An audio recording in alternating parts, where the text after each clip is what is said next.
Every single person in their 20s has Googled how to make money online at 2 in the morning, but almost none of them are asking the right question. The real question isn't how to make money. It's whether you can build $100,000 a year in side income before your 30th birthday. And the answer is more complicated and more possible than you think. Let's set the stakes immediately. $100,000 a year in side income means roughly $8,300 a month coming in outside your day job.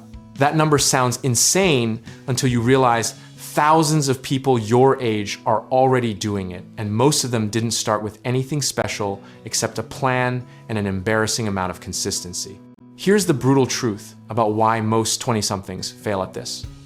They treat a business like a lottery ticket instead of a construction project. You don't win a building, you lay one brick at a time, and the people hitting that $100,000 mark are the ones who showed up every single day, even when nothing was happening.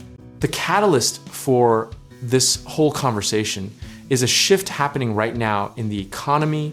Remote work, digital platforms, and AI tools have collapsed the barrier to entry for starting income-producing businesses to basically zero.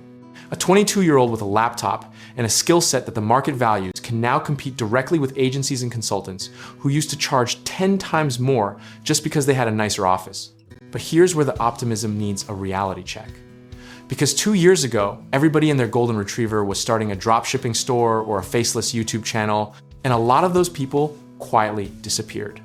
The hype cycle burned through an entire generation of would-be entrepreneurs who confused inspiration with execution and motivation with a monetization strategy. The psychological wreckage of that wave is real. You probably know someone who had a whole brand, a logo, maybe even a Shopify store, who is now back to applying for corporate jobs and calling entrepreneurship a scam. What they actually discovered is that there's a gap between the idea stage and the income stage. And crossing that gap requires tolerating discomfort for longer than most people expect. History is very clear on this. Every major economic transition, from the Industrial Revolution to the dot-com era to the gig economy, produced a new class of young, resourceful people who figured out the rules faster than everyone else and built wealth in the process. The pattern isn't new, but each cycle feels completely different when you're living inside it, which is exactly why so many people dismiss the opportunity right in front of them. Let's kill the biggest misconception right now. You do not need a unique idea to build $100,000 side business. You need a skill that someone will pay for, a repeatable way to deliver it, and enough clients or customers to hit your number.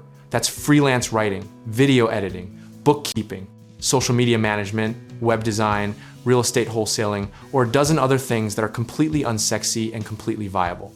The math is actually your friend here, and we should spend exactly 2 seconds on it. 10 clients paying you $833 a month. Each gets you to $100,000 a year. That's 10 people, not 10,000, not a million Instagram followers, just 10 humans who trust you enough to write you a check. The practical playbook looks like this. Spend the first 3 months picking one skill and getting your first paid client at any price. Spend the next 6 months systemizing your delivery and raising your rates, and spend the rest of the year stacking clients and automating everything you possibly can. Discipline over excitement, process over inspiration, and boring consistency over viral moments. That's the actual cheat code. Position size matters here too, meaning don't quit your job, don't max out a credit card, and don't build a team before you've proven you can sell. Start lean, stay lean, and only scale what's already working. The entrepreneurs who blow up their lives for a side hustle that still, in theory, are the cautionary tales, not the success stories. There's a beautiful irony in all of this. The people most likely to hit $100,000 a year before 30 are not the loudest ones in the entrepreneurship spaces online.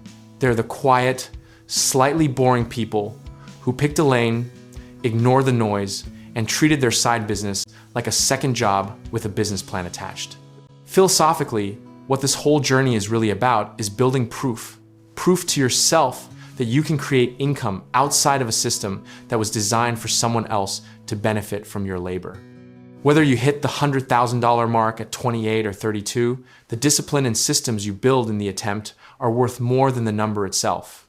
And honestly, there's something deeply freeing about being okay with either outcome. Either you build the business and hit the goal, or you build the skills and the habits that make you more valuable everywhere else in your financial life. Preparation isn't just for winners.